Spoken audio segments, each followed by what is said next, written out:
Good morning students, मैं दिलीप गुप्ता और आपको पढ़ा रहे हैं हम क्लाइमेटोलॉजी।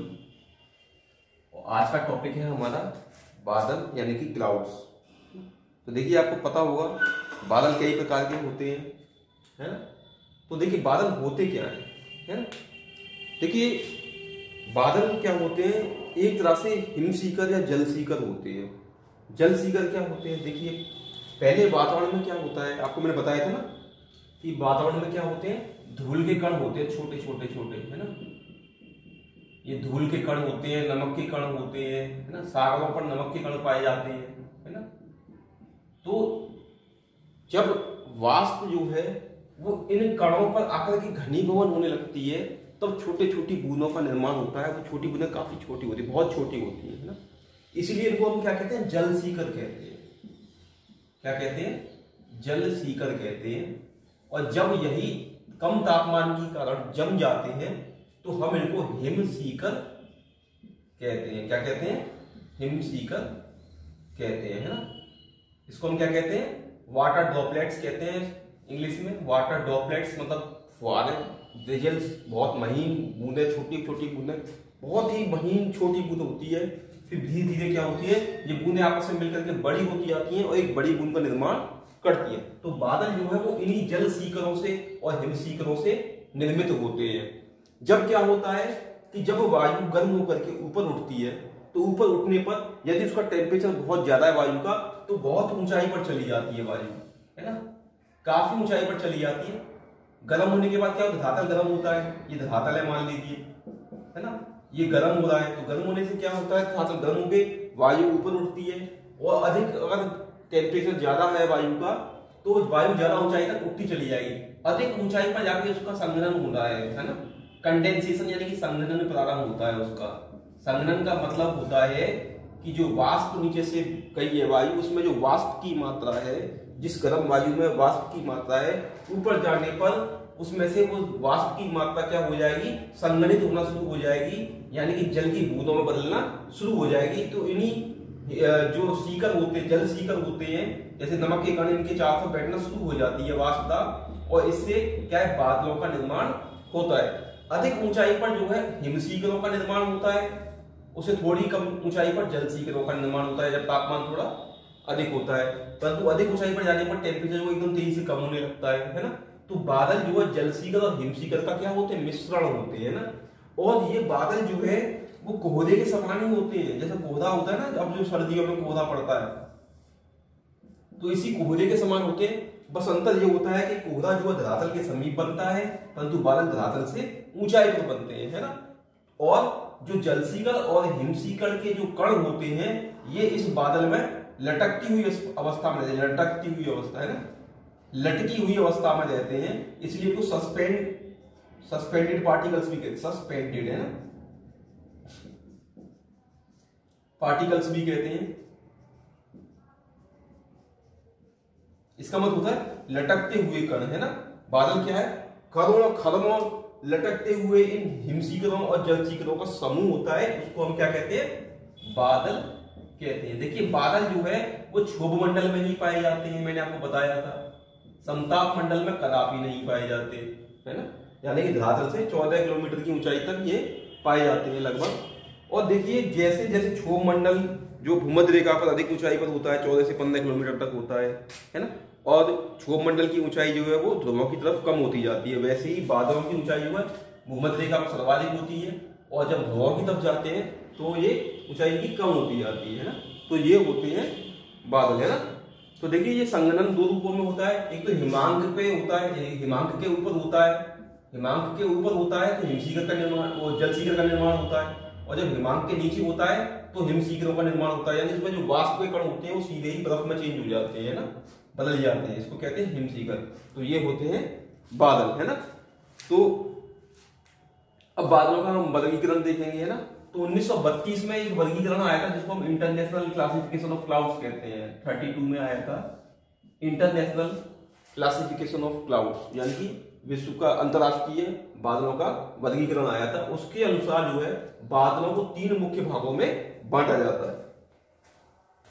बादलों को, ये चीजें तो आपको समझ में आई होंगी,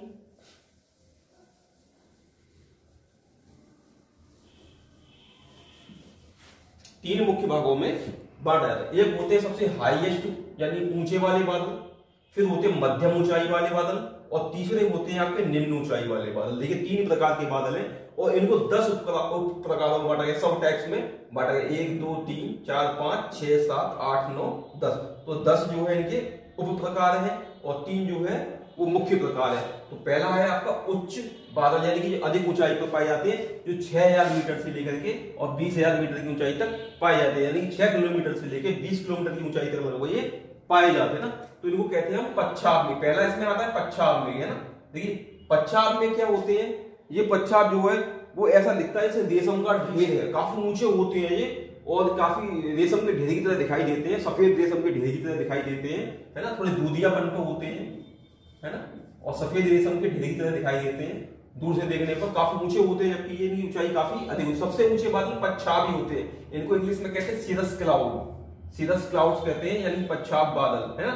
तो ये सबसे अधिक ऊंचाई पर पाए जाते हैं और देखिए असंगठित रूप में पाए जाते हैं। असंगठित में छितराए हुए यहाँ पे फैले हुए रहते हैं आकाश में, और जब ये संगठित हो जाते हैं एक जगह पर आकर इकट्ठे हो जाते हैं तो ये तूफानी मौसम की भविष्यवाणी करते हैं, है ना, यानी कोई हरिकेन या चक्रवात की भविष्यवाणी करते हैं, यानी कि चक्रवात आने वाला है। तो ये होते हैं पच्छाद मेघ, है ना।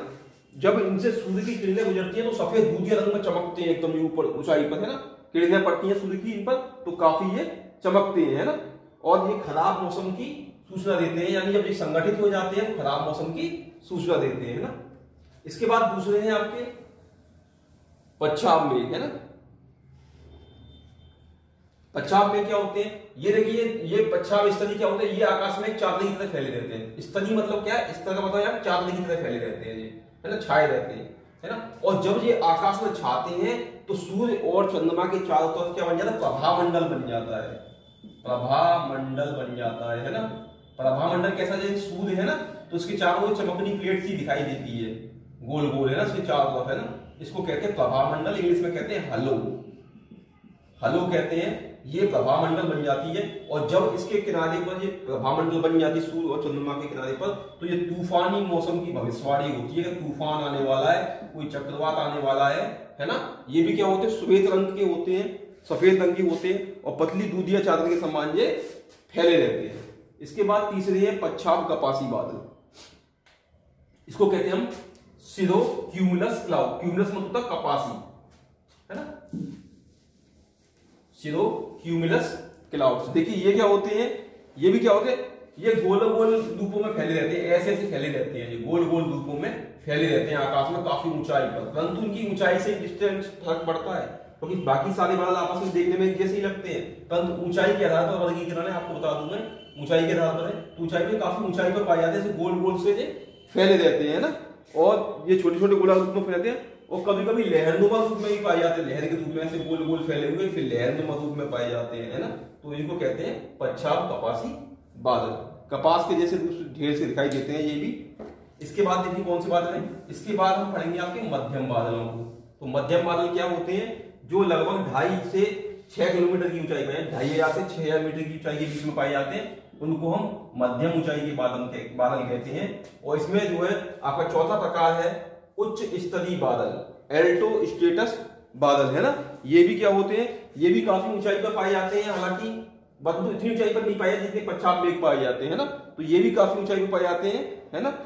इनके परंतु इनकी विशेषता ये है कि इनसे जो है सूर्य के चारों ओर प्रभामंडल नहीं बनता है, प्रभामंडल नहीं बनता है ना, जबकि पच्छाद कपासी से बनता था। उच्च स्तरीय बादलों से प्रभामंडल का निर्माण नहीं होता है ना। और ये क्या है, पच्छाद स्तरीय मेघों के समान ही होते हैं, बस थोड़ी ऊंचाई इनकी कम होती है ना। तो ये है। और सबसे बड़ी विशेषता क्या है, इनसे क्या है, उच्च स्तरीय बादलों से लगातार बारिश प्राप्त होती है, काफी बड़ी मात्रा में बारिश प्राप्त होती है, ये बारिश काफी करते हैं ये बादल, है ना। इनसे जो है काफी मात्रा में लगातार जो है बारिश होती है। इसके बाद उच्च कपासी बादल, इनको कहते हैं ऑल्टो क्यूमुलस। देखिए इसको हम क्या कहते थे, ऑल्टो स्टेटस, उच्च स्तरीय को स्टेटस कहते हैं, स्तरीय को स्टेटस कहते हैं, है ना। ऑल्टो मतलब ऊंचाई यानी उच्च, और क्लाउड्स माने बादल, है ना। इसको कहते हैं उच्च कपासी बादल यानी क्यूमुलस क्लाउड, है ना। इनको हम क्या कहते हैं, क्यूमुलस क्लाउड कहते हैं। ये भी गोलाकार पंक्ति में लहरों के रूप में पाए जाते हैं। ये ऊंचाई के आधार पर इनको पहचाना जा सकता है कि कम ऊंचाई पर पाए जाते हैं। कपासी रूप में होते हैं, कपास के ढेर के समान लगे होते हैं, परंतु पच्छाप जो कपासी होते हैं उनकी तुलना में थोड़े नीचे होते हैं ना, उनसे ऊंचाई पर कम होते हैं, है ना। इसके बाद आते हैं निम्न बादल। इसमें देखिए 4 बादलों को रखा गया है, स्थली कपासी, स्थली बादल, वर्षा स्थली, 5 बादलों को कपासी बादल और कपासी वर्षा बादल, है ना। तो इसमें जो है 5 प्रकारों को रखा गया है ना। देखिए इनका जो रंग होता है स्थली कपासी बादल का, इसको इंग्लिश में क्या कहते हैं, स्ट्रेटोक्यूमुलस क्लाउड कहते हैं। इनका कलर कैसा होता है, हल्का भूरा होता है ना, भूरे रंग के होते हैं ये, है ना।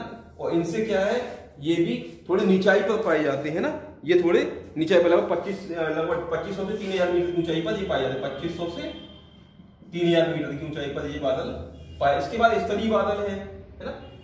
ये थोड़े कपास के जैसे लगते हैं स्थलीय कपासी। ये थोड़े क्या होते हैं, फैले रहते हैं, चादर की तरह फैले रहते हैं, आकाश में छाए रहते हैं। इनसे भी जो है क्या होती है, देखिए मुख्यतः जो स्थलीय बादल होते हैं स्ट्रेटस क्लाउड कहते हैं, ये मुख्यतः शीतोष्ण कटिबंध में पाए जाते हैं,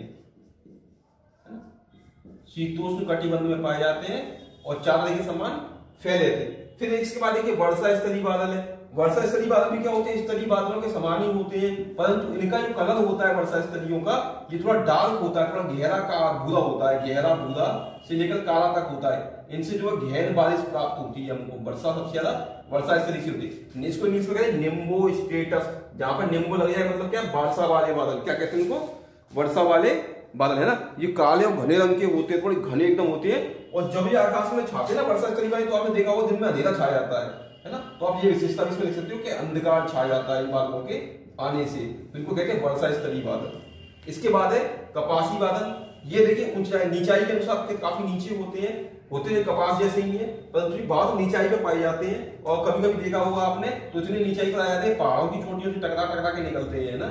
इसके बाद कपासी वर्षा बादल, ये भी कपासी जैसे होते हैं, परंतु इनसे थोड़ी बहुत मात्रा में बादल से वर्षा प्राप्त होती है। और इनके साथ कभी कभी ओला या तड़ित झंझा भी दिखाई देती। तड़ित झंझा को हम बाद में पढ़ेंगे, है ना। थंडर स्टॉर्म कहते हैं इनको, है ना। ये बहुत देखिए वायुमंडलीय चरम घटनाएं हैं तड़ित झंझा। इसमें क्या होता है, बड़ी मात्रा में ओले पड़ते हैं, है ना। कपासी वर्षी बादल इनको कहते हैं क्यूमुलस निम्बस क्लाउड्स कहते हैं। बारिश भी होती है, ओले भी पड़ते हैं। तो इस प्रकार ये आपके बादलों का वर्गीकरण है, जो आपके पेपर के दृष्टि से काफी इंपॉर्टेंट है। 1932 में इसका इंटरनेशनल क्लासिफिकेशन ऑफ क्लाउड्स आया था। उसके आधार पर 10 तो उप है और 3 जो है मुख्य, जिनको कैटेगरीज में रखा गया है। तो ये आपका क्लाउड्स का है। अगले हम टर्न पर कुछ और अपना देखेंगे। धन्यवाद।